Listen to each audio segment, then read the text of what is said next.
સત્તાધાર વિવાદના પડઘા સુરતમાં પડ્યા। એક સાથે 500 શ્રદ્ધાળુઓને આપ્યું આવેદનપત્ર। ગુર્જર ક્ષત્રિય સમાજના યુવાનો તેમજ આગેવાનો દ્વારા આપવામાં આવ્યું આવેદનપત્ર। અન્ય સમાજના આગેવાનો પણ જોડાયા। આવેદનપત્રમાં કરવામાં આવી છે જ્વલંત રજૂઆત। સ્ટોરી રિપોર્ટ બાય સુરતી સતીશ કુંભાણી સાથે કેમેરામેન ચિરાગ રાજકોર।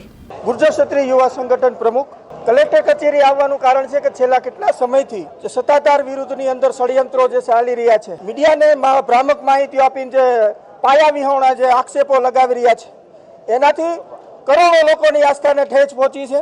અમારા જે ગુરુ છે વિજય બાપુ, એમની પણ આસ્થાને અને સત્તાધાર ધામને જે બદનામ કરવાના કાવતરા ઘડી રહ્યા છે, એ લોકોના નામ જાહેર થાય। સત્તાધાર બચાવ સમિતિ કોણ છે એના પણ નામ જાહેર થાય અને નીતિનભાઈની પાછળ કોણ છે એના પણ નામ જાહેર થાય। આ સનાતન ધર્મ બદનામ થાય છે, સત્તાધાર ધામ બદનામ થાય છે, અમારા ગુરુ શ્રી વિજય બાપુ એ પણ બદનામ થાય છે। તો આની એક નિષ્પક્ષ તપાસ કરવામાં આવે। આજે કલેક્ટર મારફતે ગુજરાતના મુખ્યમંત્રીને અમે આવેદનપત્ર દેવા આવ્યા છીએ। ગુજરાતની અંદર ભાજપની સરકાર છે, સનાતન ધર્મ આજે બદનામ થતો હોય તો સનાતન ધર્મને બચાવવા માટે ભાજપની સરકારે આગળ આવવું જોઈએ। આજે સુરતની અંદર પ્રત્યાઘાતો પડ્યા છે, એ પ્રત્યાઘાતો સમગ્ર ગુજરાતની અંદર ન પડે અને 18 વર્ષનું આસ્થાનું પ્રતીક, કરોડોના જે શ્રદ્ધાનું કેન્દ્ર છે, એ સત્તાધારને બચાવવા 18 વર્ષ મેદાનમાં ન આવે એ પણ ગુજરાત સરકારે ધ્યાનમાં લેવું જોઈએ।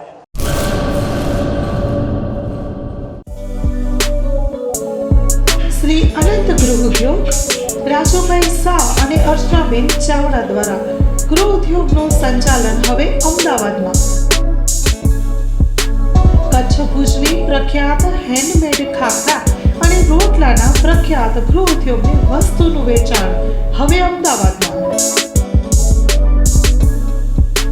તો અમારું સરનામું નોંધી લેશો।